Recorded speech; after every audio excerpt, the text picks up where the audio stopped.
Coucou tout le monde, séquence passe en format hebdomadaire pour les 3 prochains épisodes. Dans cet épisode, Victoire d'Abbeville, productrice, se prête au jeu de la séance de pitch. Nous allons pitcher avec mes petits camarades la série que vous avez découvert et qui est née sous vos yeux, la série Les Gardiens.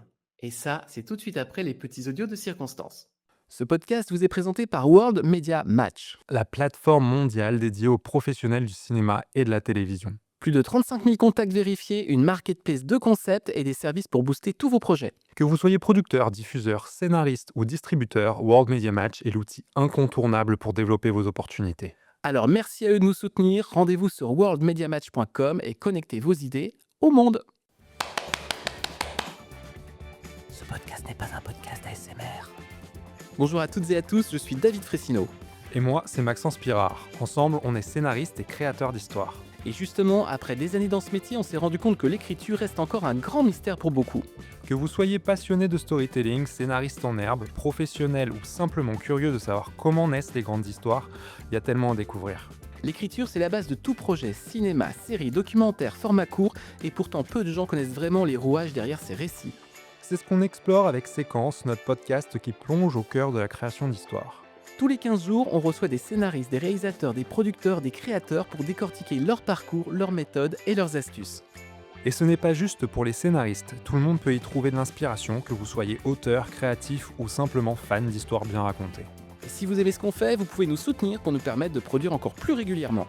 Rendez-vous sur Patreon ou Tipeee via les liens en description. Le podcast est disponible en audio sur Spotify, Apple Podcasts, Deezer et sur YouTube. Alors abonnez-vous, activez la cloche, mettez-nous 5 étoiles. Et maintenant, place à l'épisode. J'ai plus de 20 scénaristes sous contrat. Henri, c'est François. Écoute, je te rappelle au sujet de notre scénario. C'est ça qu'on appelle un flashback? Nous sommes au regret de devoir vous annoncer que votre manuscrit n'a pas été retenu par notre comité de lecture. On ne peut plus se payer le luxe d'investir dans des choses aussi superflues qu'un scénario. Tu sais bien que je lis jamais les scénarios. Je vais lui faire une offre qu'il ne pourra pas refuser. Quand il s'agit de faire un film, les rêves ne suffisent pas. Je crée pour vivre.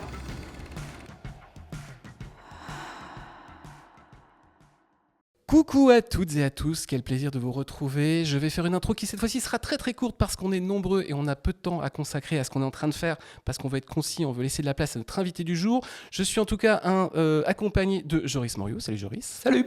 De Déborah Adjet-Jarmon, salut Déborah. Hello. De Maxence Pirard. Bonjour à tous. Notre invité du jour, Victoire d'Abbeville, bonjour Victoire. Bonjour.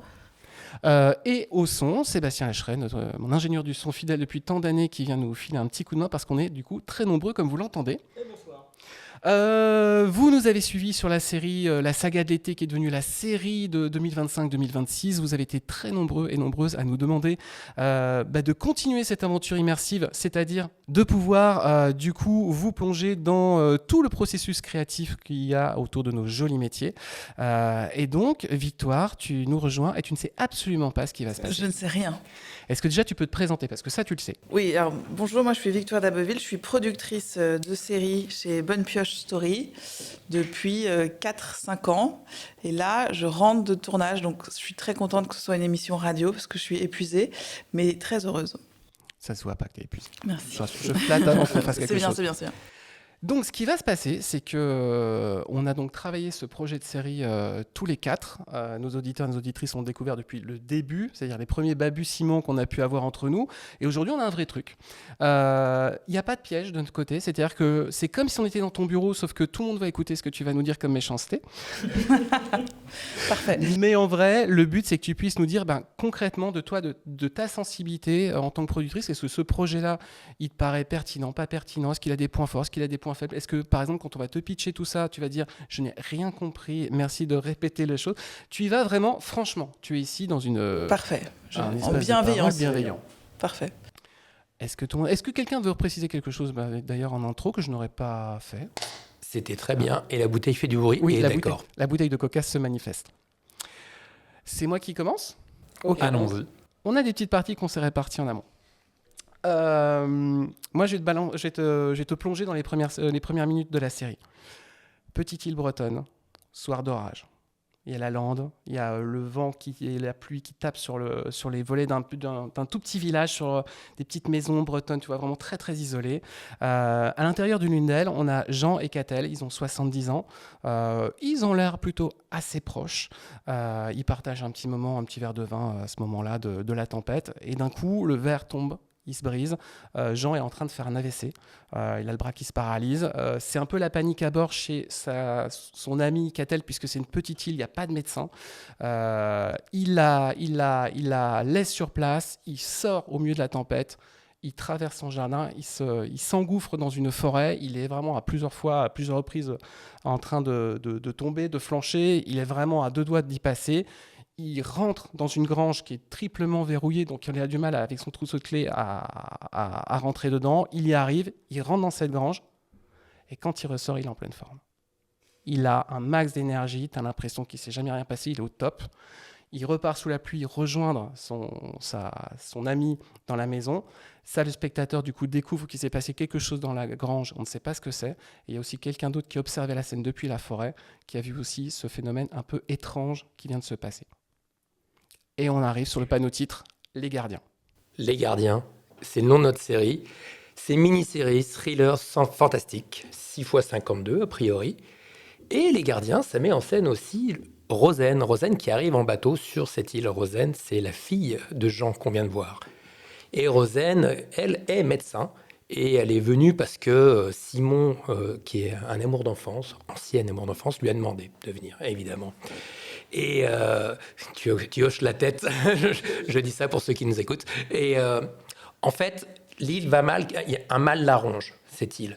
D'ailleurs, la mère de Simon est très malade, on ne sait pas trop pourquoi. Des animaux tombent malades, s'écroulent comme ça sans véritable raison.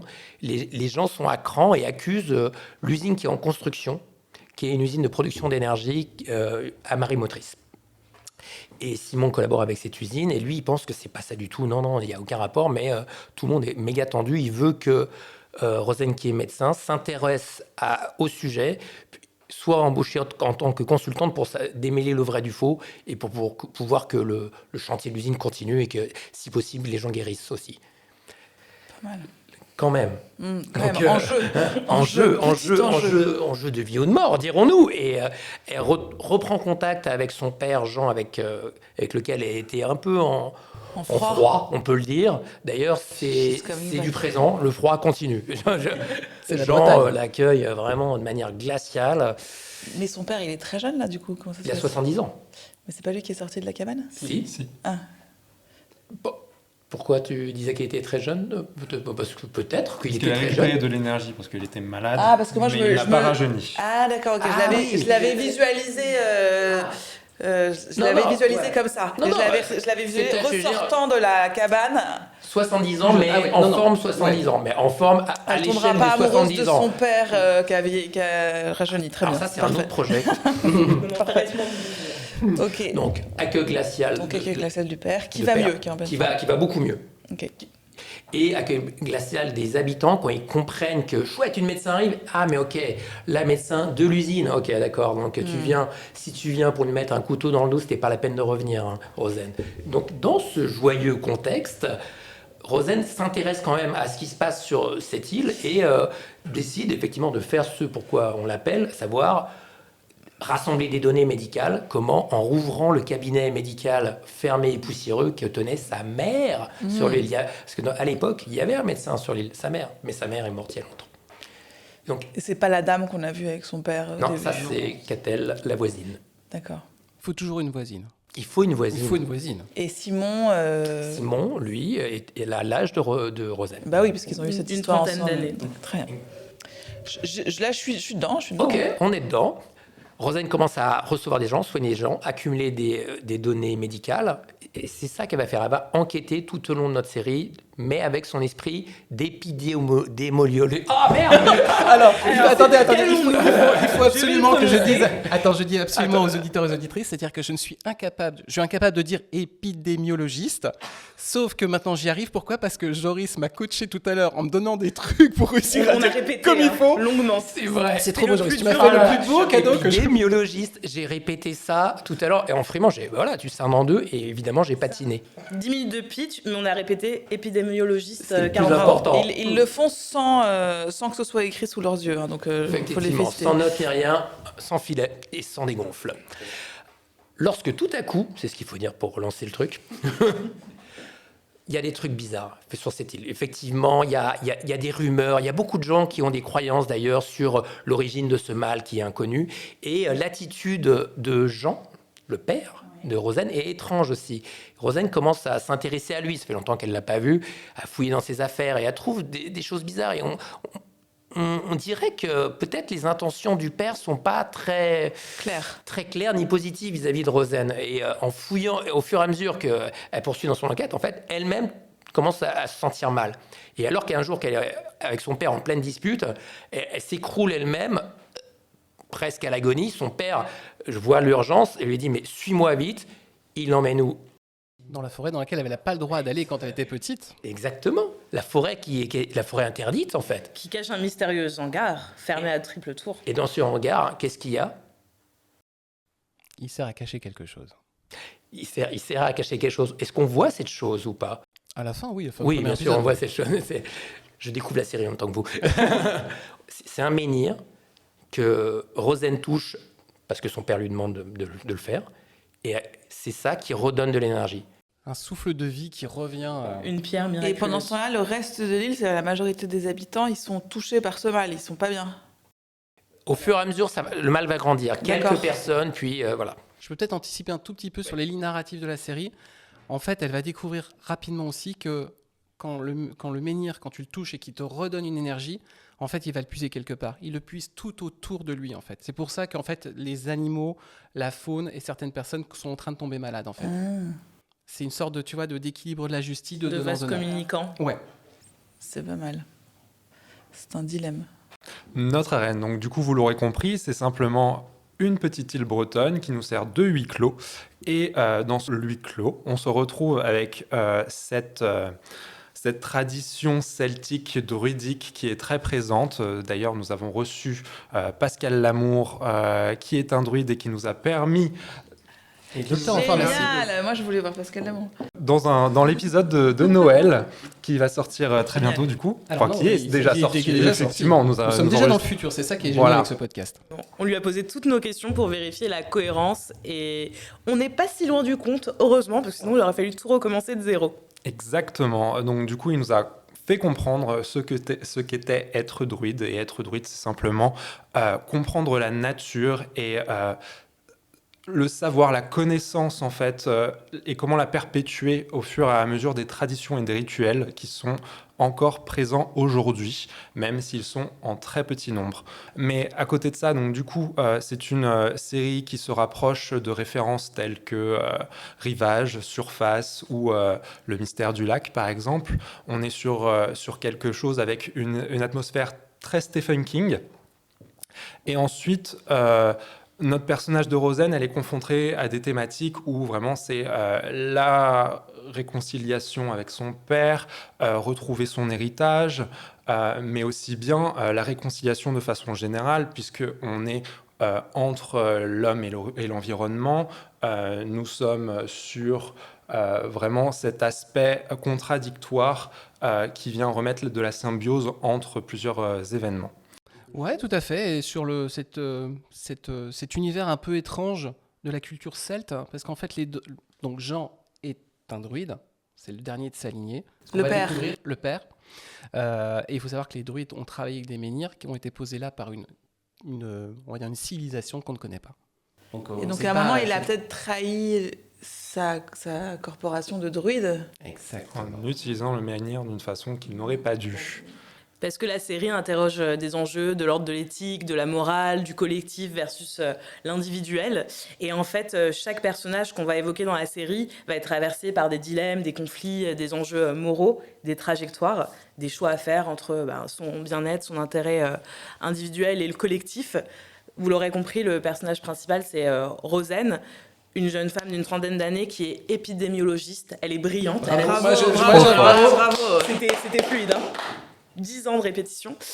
Et donc, elle a vraiment un parcours que tout le monde pourrait envier, mais au fond, elle souffre quand même d'avoir quitté son île. Elle a toujours su qu'elle devrait quitter l'île parce qu'elle a un certain ressentiment vis-à-vis de son père, mais également aussi de la situation très compliquée et très insulaire de l'endroit où elle a grandi, parce qu'il faut savoir qu'en fait, sa mère est morte en couche. Sa mère qui était le médecin, l'unique médecin de l'île, et elle en veut à son père, parce que son père avait refusé en fait que sa mère se fasse prendre en charge sur le continent, et c'est pour ça qu'elle est morte, en tout cas officiellement. Elle est partie sur le continent. C'est ça. Et du coup, Rosen, en quelque sorte, c'est ce traumatisme originel qui a fait qu'elle a voulu embrasser cette vocation de médecin, se dire en fait être présente pour réparer, exactement, pour ceux qui ont besoin. Et à côté de ça, elle a ce syndrome de l'imposteur, elle a l'impression que tout ce qu'elle fait n'est pas assez bien, surtout qu'elle a quand même l'impression que sa mère s'est un peu sacrifiée en lui donnant la vie. C'était l'enjeu classique de on sauve la mère, on sauve l'enfant. Rosen a été sauvée, et donc elle a cette pression sur ses épaules de faire quelque chose d'extraordinaire, d'exceptionnel, et en fait elle va se rendre compte en revenant sur l'île que peut-être l'exceptionnel il est là aussi dans le rapport au village, être présente pour les petits bobos mais aussi les grands mots de tout le monde, et cette urgence elle est incarnée par ce mal qui est en train de ronger l'île. Et il y a cet amour de jeunesse, Simon, qui est entravé par les problèmes de Simon, sa mère qui est en train de dépérir. Simon lui en veut d'être parti du jour au lendemain à sa majorité alors qu'ils avaient quelque chose de fort. Elle se pose des questions, en fait, est-ce que j'ai raté ma vie? Est-ce que, en voulant suivre cette ambition, cette vocation, j'ai renié cette envie d'être heureux, ce bonheur familial? Il y a ce ressentiment vis-à-vis de son père, et quand elle va comprendre, en fait, sa responsabilité de druide, cette lignée familiale, cette, finalement... responsabilité qu'elle a de suivre le chemin de son père, tout va un peu changer.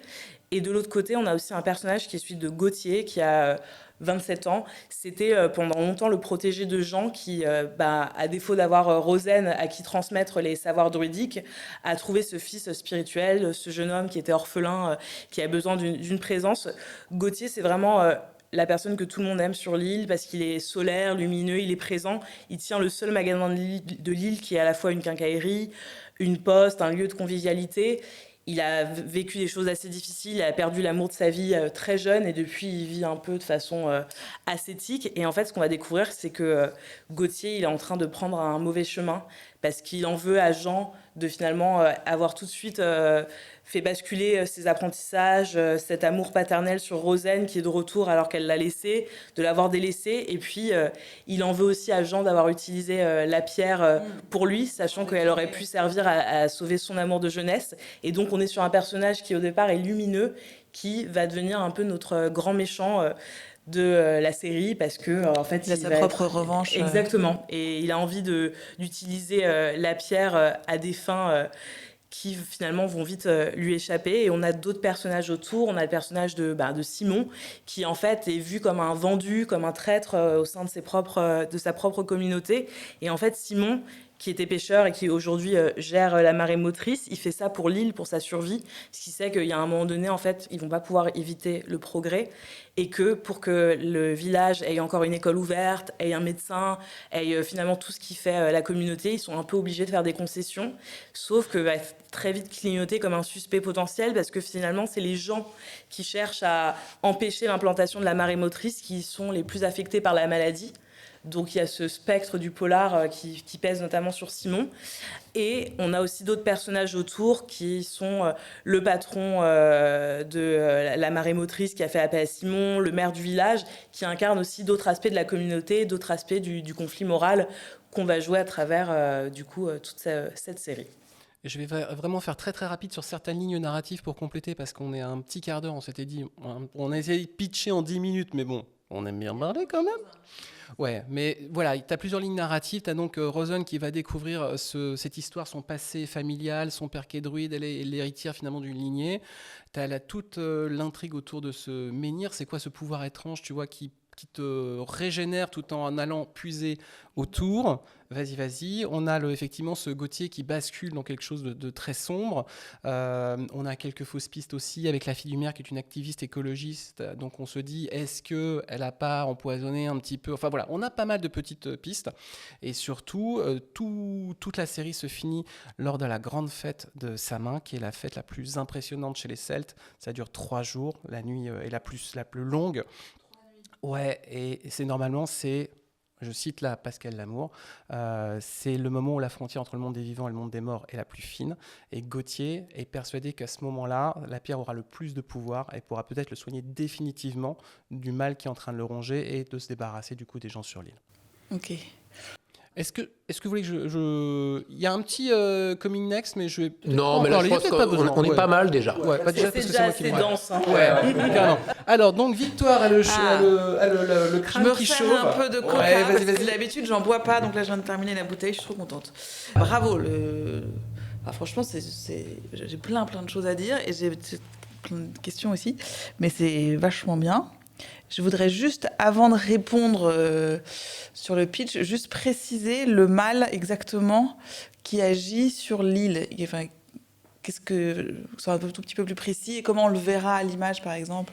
En fait, c'est très pernicieux et très graduel, parce qu'en fait, on a des gens qui s'affaiblissent de plus en plus, qui dépérissent, qui agonisent progressivement. Au début, c'est un coup de fatigue, un malaise, mais ça peut être des choses un peu plus costauds, comme un AVC, comme dans le teaser avec Jean.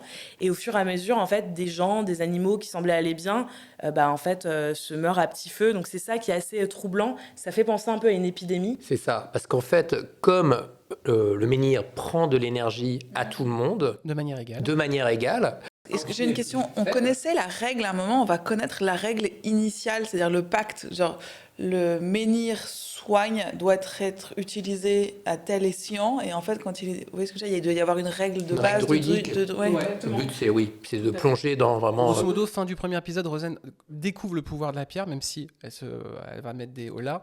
Et dès l'épisode suivant, dès le début du 2, c'est effectivement elle commence à faire la relation entre ce qui meurt sur l'île et cette culpabilité de, en fait, tu peux, voilà, est-ce que tu choisis ta propre santé au détriment de prendre un petit peu partout.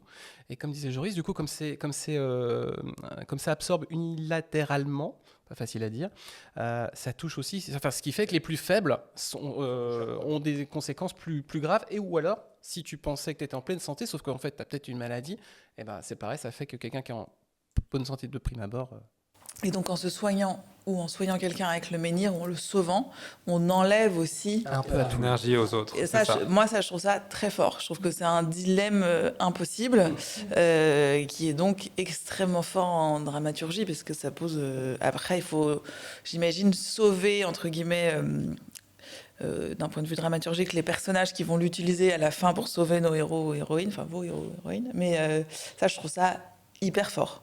Et en plus, en termes d'enjeu, c'est un enjeu que tu peux multiplier sur différents épisodes assez facilement. Parce que souvent, ce qui est compliqué, enfin moi, mon analyse, c'est que ce qui est compliqué sur les différents épisodes, c'est toujours d'avoir des clips qui ne soient pas artificiels.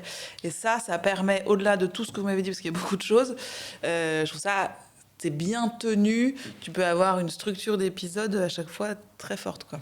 En sachant qu'on a imaginé que la fin de la série, grosso modo, Rosen s'est débarrassée de Gauthier, et sauf que son père est en train de faire un nouvel AVC, et là, elle a le choix entre deux choses. C'est soit elle autorise son père à utiliser la pierre, soit elle fait détruire la pierre définitivement. Ah ouais, ça c'est fort. Parce que c'est vrai que c'est vraiment... Moi, personnellement, je l'ai vécu, j'ai laissé mon père clamser. Non mais faut pas déconner, papa. Oh, merde.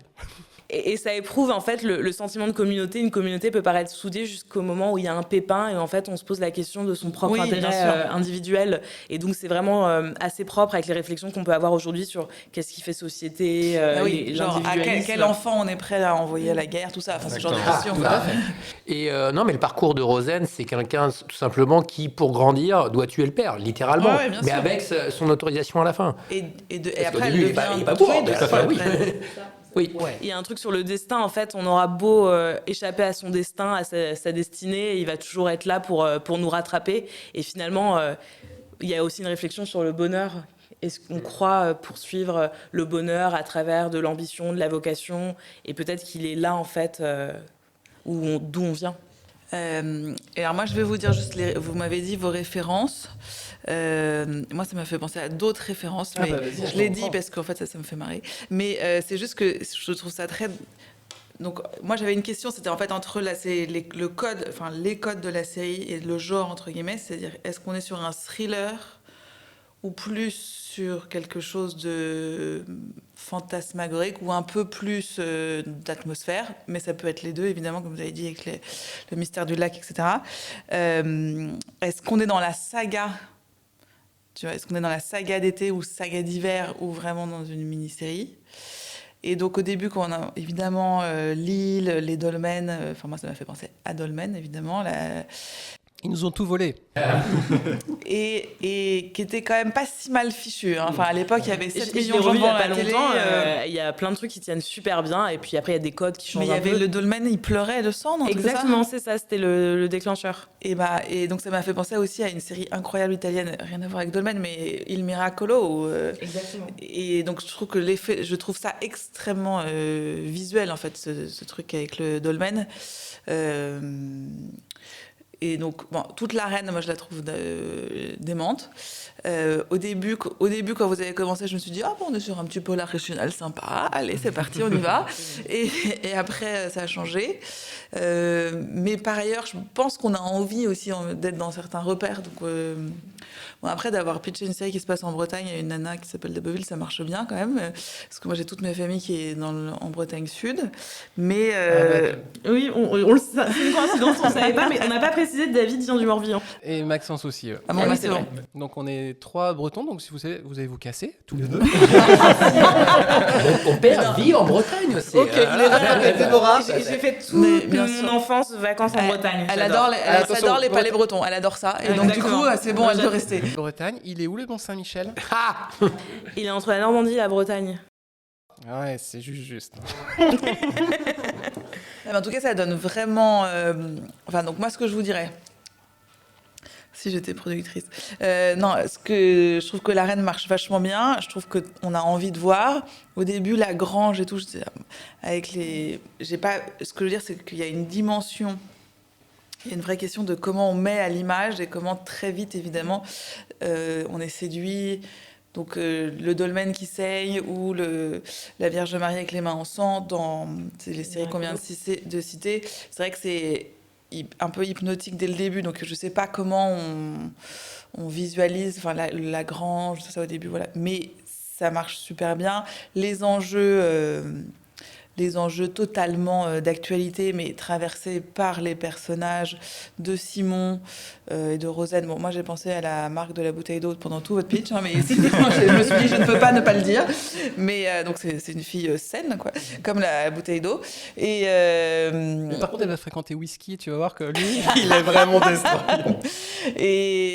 Et donc, après, les schémas un peu classiques, mais qui ont fait leur preuve, c'est-à-dire de revenir, c'est-à-dire la fille du pays qui revient, ça marche quand même toujours. Et c'est traité soit d'une manière polar régionale, mais ça peut être aussi traité par tous les maîtres du suspense américain. Et en fait, donc moi, ma référence un peu en livre et de scénario, c'est Blake Cinder, Save the Cat, que je trouve très simple, très clair, très efficace, américaine, quoi.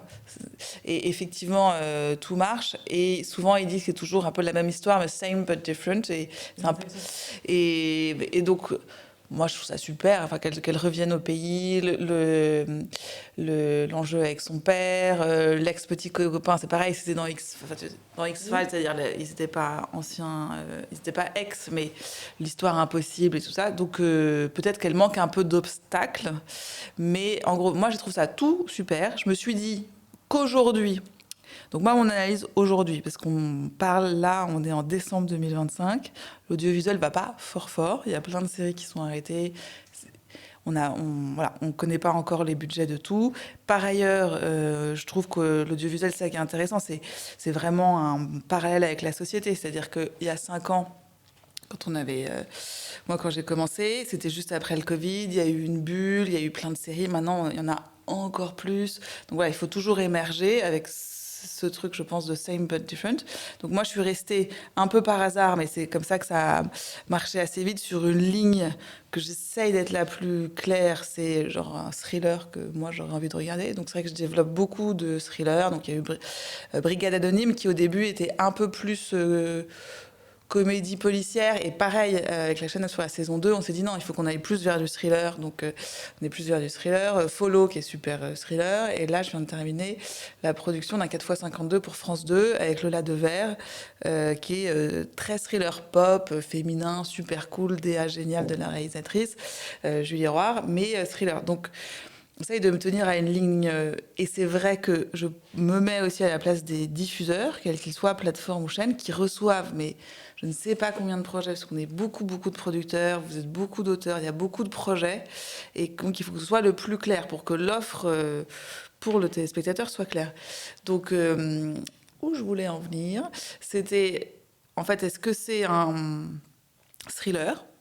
Je pense que c'est un thriller, avec une vraie tonalité, un enjeu. Et moi, pour moi, c'est là, je viens de terminer The Beast in Me sur Netflix. Moi, j'étais complètement accro, j'ai pas pu lâcher. Ouais. Le mec, c'est un tueur, il a tué sa femme, 50 000 personnes, il laisse des cadavres dans le coffre. Moi, j'ai quand même envie de passer une soirée avec lui, donc c'est quand même très chelou, mais bon. Et je pense que le thriller, c'est vraiment le véhicule dramaturgique le plus fort pour ne pas changer.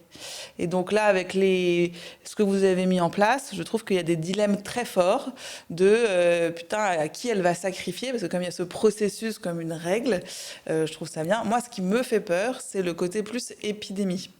Donc, je vais être décevante, c'est-à-dire que pour qu'elle existe, je pense que donc c'est là où il faut voir, ça va vous paraître classique, mais au lieu que ce soit, parce que moi, j'allume la télé aujourd'hui, je vois des gens qui ont l'air d'agoniser, ça me fait, entre la peste et le coronavirus, je me dis, bon, finalement, j'aime bien la Bretagne, c'était sympa, le dolmen, il pleure, je trouve ça cool, tu vois ce que je veux dire ? Mais là, ça m'angoisse. Donc, je me demande dans quelle mesure, il ne faut pas que ce soit des meurtres, quoi, enfin, ou des corps retrouvés, et qu'il y ait cette rencontre entre quelqu'un qui tue et le fait de détourner la terre et tout ça. Et ça m'a fait aussi penser à autre chose. Et il ne faut pas se foutre de ma gueule parce que penser aux pauvres auteurs qui ont des rendez-vous avec moi où ils me pitchent des trucs hyper chiadés, et ma ref à chaque fois c'est Disney. Je dis ah ouais, c'est Wall-E. Et ben là c'est Vaiana. Enfin, je trouve qu'il y a un truc un peu écologique. Oui, mais à la fin Vaiana, il sauve son truc, elle réagit, elle ressuscite, la terre aussi. Donc il y a vraiment ce truc d'histoire personnelle qui, enfin, voilà, le truc un peu classique, mais voilà, la petite histoire qui rencontre la grande, qui fonctionne super bien, avec sa grand-mère, son truc. Ça me choque pas du tout, parce que je cite souvent Disney. Pour moi, en fait, quand tu vas sur des récits bibliques, mythologiques, disneyiques, c'est des références qui parlent à tout le monde, et en fait, c'est des structures narratives qui sont intuitives et qui sont des super guides. Avec le fils Gauthier, il y a un truc aussi de la parabole du fils prodigue. Il y a un peu ça qui est vachement fort. Après, il faut voir les personnages, comment le père se positionne, enfin, comment vous positionnez le père. En tout cas, tu l'as bien senti, notre ambition, c'est vraiment en fait du thriller. Déjà parce qu'on n'est pas sur un personnage de flic, donc on n'est pas sur du polar. On a une enquête qui nous tient en haleine, qui est menée du point de vue d'une médecin recherche qui est notre héroïne. Tu peux nous dire son domaine d'activité? Épidémiologiste. Pas bien, en fait. Et en fait, l'enquête, elle est à la fois purement thriller. En fait, c'est quoi ces morts suspectes? Qu'est-ce qui se passe? Surtout qu'elle a cette mission confiée par la marée motrice de prouver que ça n'a rien à voir avec la construction de l'usine. Et en même temps, il y a cette enquête intime qui se télescope, la recherche en fait de la vérité sur ses origines, son père, sa lignée. Et il y a des petits éléments de soap, donc un peu de saga, parce que voilà, on sait que c'est aussi important pour l'identification, mais vraiment l'idée c'est du thriller. Et on l'a peut-être pas assez mis en avant, mais en fait il y aura vraiment une menace qui pèse sur elle, pour des empêchements, pour qu'on ait peur pour elle. En fait, on aura cette envie de découvrir la vérité. Qu'est-ce qui se passe au juste? Qui va être touché? Qu'est-ce qui touche la communauté? Et également, est-ce qu'elle va s'en sortir? Moi, j'aurais voulu préciser aussi qu'on ne s'est pas mis de limite sur le fantastique d'entrée. C'est vrai que quand on a discuté ensemble, on s'est tout de suite dit bon, c'est un genre de prédilection. On sait qu'en télévision, c'est assez compliqué de... Et ce qui est très étonnant, c'est qu'on était avec Maxence en rendez-vous chaîne il y a très peu de temps et que le discours était un peu inversé. D'un coup, une porte s'était ouverte sur le fantastique. Je me dis, c'est drôle, vous qui nous écoutez sur le podcast, vous avez certainement réécouté la saga de l'été où on se disait, bon, on peut pas faire du fantastique, personne ne prend du fantastique, puis finalement, on a fait du fantastique. Donc toi, tu te positionnes comment par rapport à ça, justement, si demain, tu dis ça, c'est un projet, alors globalement, mais est-ce que c'est un truc où tu dis un diffuseur peut ouvrir la porte à un concept comme ça, ou tu dis... Bon, c'est super, j'ai vécu un bon moment, les amis, mais là, non, moi je pense que ce que vous avez... déjà, il faut quand même l'écrire, et il reste 2-3 trucs à faire. Ouais, mais je trouve qu'il y a vraiment quelque chose. Après, sur la question du fantastique, moi, toute seule, j'ai résolu ce problème, parce qu'effectivement, je pense que c'est compliqué le fantastique à vendre, mais il y a eu quand même des créations de séries. Alors je parle pas de toutes les séries américaines formidables, tout ce qu'on a vu, mais en fait pour moi le fantastique il se tient quand il part des personnages et de tout ce qui ressort des personnages, des enjeux de personnages. Et donc la référence pour moi c'est Vortex qui a réussi à mettre du fantastique avec une double temporalité, avec des enjeux un peu comme ça, un dilemme, c'est-à-dire là ma femme est morte, machin, si je peux sauver ma femme d'hier, puisque maintenant j'ai la capacité de voyager dans le temps, ou alors, si je fais ça, je mets en péril ma vie d'aujourd'hui avec ma nouvelle femme, et donc je n'ai plus mon enfant, etc. Donc tu es tenu par un dilemme fort, mais avec des enjeux extrêmement drama, proches des gens, où on peut s'identifier. C'est vrai que moi, je suis peut-être pas la bonne personne pour parler du fantastique, parce que je n'ai jamais lu Philippe K. Dick, et donc je pense que c'est mal, mais souvent les enjeux fantastiques, ils me laissent un peu à distance. Et je trouve que là, les dernières tentatives qui ont été faites, ils sont beaucoup plus proches de nous. Donc en fait, les fantastiques, ce n'est qu'un moteur pour illustrer une quête personnelle. Et puis j'avais une idée, puis j'ai oublié. Ah oui, si. Et par exemple, il y avait ce film aussi, La Malédiction, qui est beaucoup plus vieux, de 1976, ou Rosemary's Baby.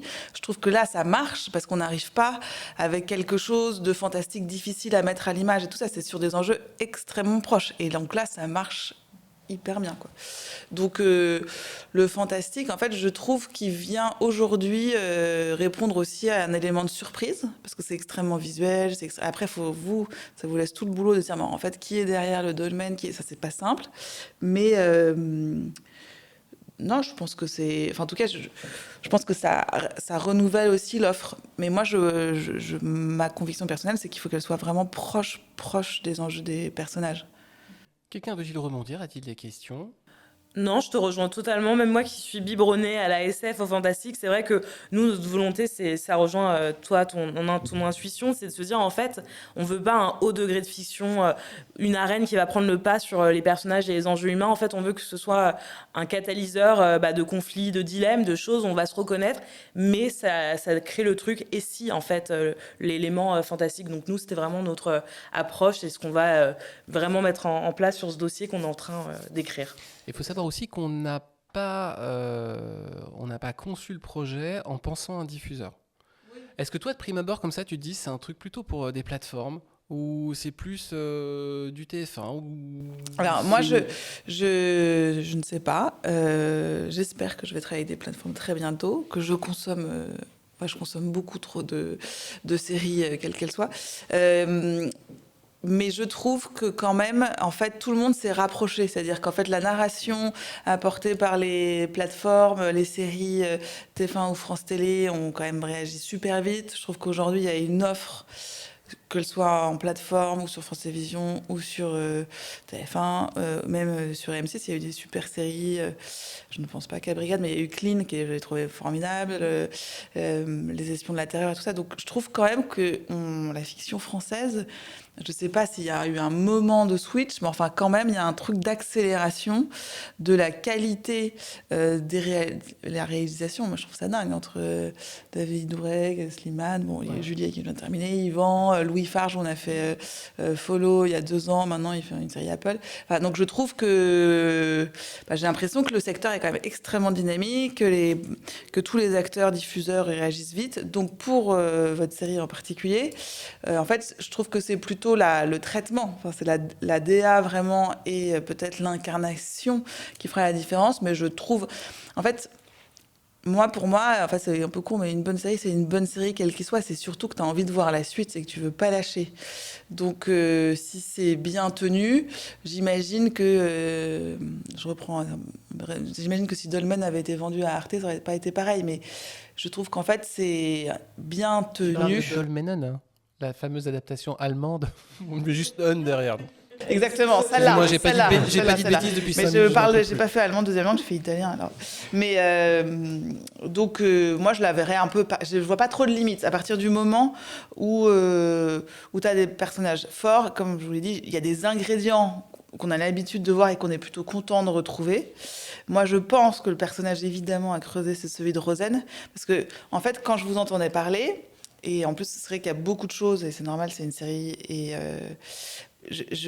parfois je me disais ah ok donc là je suis dans mon polar régional, ah non moi c'est une épidémiologiste et donc là tout d'un coup je voyais Erin Brockovich, tu vois ce que je veux dire et donc ça changeait, donc il faut garder, moi je pense que c'est ce personnage là évidemment qu'il faut travailler le plus, je pense, peut-être que c'est une connerie mais moi ça me fait un peu peur le côté de voir les gens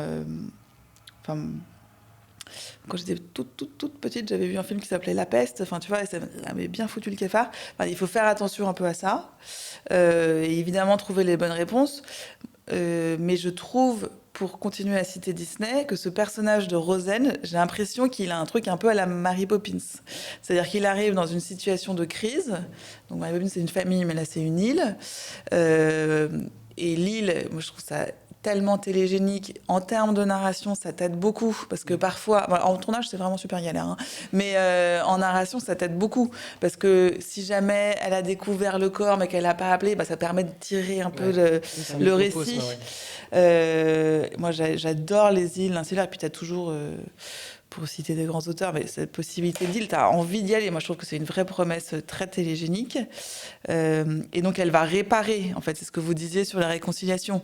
Donc, cette promesse de se dire que quand elle va partir, ou si elle va partir, les gens seront réparés, la légende, le truc du dolmen, son histoire personnelle sera réparée. Je trouve ça, je trouve ça très bien. Moi, le seul truc qui me fait un peu peur, c'est le côté blouse blanche et les gens malades. Que Joris, toi tu voulais qu'il soit très très malade, je me rappelle, tu voulais vraiment qu'il souffre dans notre souffrance. Non mais je comprends, parce qu'à partir du moment où tu traites ça, il faut vraiment qu'il y ait un enjeu de vie ou de mort pour que tu aies envie de regarder, donc c'est normal. On s'est jamais posé la question effectivement de la perception des spectateurs, des spectatrices sur la personne qui se trouve, parce que je mime du coup, vous avez vu la personne qui perd de l'énergie. On s'était pas posé la question. On va dire on s'est pas posé la question, mais comme on improvise, on va dire que la solution est sous notre nez, là au centre, et je vais m'en emparer. Ah oui, tu veux dire, tu parles pas des petits gâteaux? Non, il y a des gâteaux au centre, effectivement. Okay. J'ai cru que t'allais faire un truc en disant je prends un gâteau. Non, mais après, des gâteaux en forme de cœur. Tu l'as dans la bouche, ça fait scrunch crunch. En fait, on n'a pas beaucoup parlé, mais c'est vrai qu'on est conscient de la dimension anxiogène après le Covid. C'est pas un nouveau Covid qui recommence, oh mon Dieu. Mais je pense qu'on peut désamorcer ça assez vite parce que tu as la croyance de la population qui croit que c'est une épidémie. Mais tu as le point de vue du spectateur et de Rosen et de Simon et même de tous ceux. Et on sait tout de suite que c'est pas ça. On sait, tu as des gens qui perdent leur énergie. On sait qu'il y a un petit truc fantastique qui rôde. C'est pas une épidémie, mais que tu as des obstacles avec des gens qui croient que c'est une épidémie. Ça, c'est attendu. Et des gens énervés à cause de ça ou qui ont peur. Et je pense que si on traite ça comme ça, c'est pas du tout anxiogène, c'est plutôt un mystère. C'est peut-être plus des gens alités avec le thermomètre dans la bouche, en espérant que... Ça, c'est des gens qui perdent leur énergie, quoi. C'est pas des gens qui sont en train de cracher du sang. C'est ça. Et l'intérêt de ce que dit Joris, c'est qu'on peut aussi donner de la modernité à la série, éviter le côté polar régional, parce que c'est pas ce qu'on a envie de faire, hein, non pas qu'on n'aime pas ça, mais il y a le côté aussi, le complotisme, les fake news, les rumeurs qui circulent. En 2026, c'est quelque chose qui... Non, mais c'est sûr que souvent on reçoit des projets vraiment très intéressants où je dirais le fond prime sur l'intrigue des personnages et on dit c'est génial, c'est super, c'est sûr, on va s'attaquer à tel sujet de société. Et moi, en tant que productrice, c'est pas forcément les sujets que je saisis parce que, encore une fois, je me sens à distance. Et quelqu'un qui allume sa télé ou qui va au cinéma, il a envie d'être pris par l'histoire d'abord et qui est, je pense, le fond et le message après. Donc moi c'est ça aussi que j'aime bien dans votre série, c'est qu'on va suivre Rosen dans son intrigue personnelle de femme, de mère, elle peut avoir un père pas sympa. Je trouve que si jamais ce père, alors est-ce que si jamais ce père a failli avec sa mère au moment où elle a donné naissance, c'est quand même assez fort, on se dit qu'il y a vraiment une blessure, quelque chose à réparer, et qu'en même temps on vous parlait de la folie médiatique, du complotisme, et puis en plus on comprend bien que déjà sur une île, c'est pas des informations... Moi je trouve ça vachement bien. Et c'est très contemporain. Et on peut même imaginer... Et aussi, parce que vous avez parlé de Simon, c'est Simon qui a le dernier commerce de... C'est Gauthier, quel dernier commerce de Lille qui fait, facteur, pharmacien, quincailler. Ça, en fait, parce que souvent on nous dit regarde, je te propose un projet sur la diagonale du vide, l'exode rural et tout ça, qui sont, je pense, des sujets malheureusement un peu clés de notre société et auxquels on pense tous les jours. Mais pour moi, c'est pas une histoire. Et donc, du coup, je trouve ça intéressant que ces sujets-là soient vraiment sous les radars de ces personnages, mais qu'ils soient présents, qui illustrent une réalité. Et l'intrigue de Simon, c'est que du coup, en fait, il veut sauver les emplois, c'est ça ? C'est quoi l'idée ? En fait, il sent que l'île, sa survie est menacée, donc c'est pas qu'il fait un pacte avec le diable en acceptant de travailler pour la marée motrice, mais il sent que c'est inévitable, que l'île doit avancer dans son temps, et qu'il y a un moment donné, l'enjeu, c'est d'avoir un médecin présent, une école ouverte, donc c'est un peu un mal nécessaire. Nous, on veut faire des résonances thématiques et survivre à un coût. Pour l'usine de marée motrice, pour le menhir qui prend de l'énergie, voilà, pour les choix que tu fais. À chaque fois que tu prends de l'énergie, que tu crées de l'énergie, tu en prends quelque part. C'est vrai pour la marée motrice, c'est vrai pour le menhir. Non, c'est vrai. Je trouve que ça marche bien. Peut-être, après, il faut voir comment exactement ce truc de druidique d'énergie, à quel moment c'est relié à l'histoire de l'entreprise qui est en train de fermer, pour voir comment ça peut se pluguer au sens propre du terme. L'entreprise en travaux, on imaginait que l'île était reliée au continent par des menhirs sous-marins, parce qu'en fait, les menhirs peuvent être parfois sous l'eau. Et comme il y a des travaux, il y a peut-être des menhirs qui ont été détruits, sûrement. Spoiler. Ah oui, d'accord. Donc c'est comme ça qu'ils ont atteint l'âme... Voilà. Ils ont déréglé un équilibre. Et ça fait écho à cette philosophie druidique de se dire en fait tout est connecté, il y a une sorte d'harmonie à la nature, il y a un équilibre et si on perturbe un élément, tout l'équilibre est menacé. C'est aussi ce qu'on joue avec cette énergie et les vases communicants. On va arriver à la fin de ce podcast et j'ai envie de te laisser, du coup, Victoire, non, mais le mot de la fin. Non, mais le mot de la fin, déjà, c'est vraiment très sympa parce que pour moi aussi, c'est vraiment une bulle. Non, mais le mot de la fin, c'est que... et puis déjà, vous travaillez à plusieurs, donc ça doit être c'est aussi sympa. Non, mais le mot de la fin, c'est que là, on est en fin 2025. Effectivement...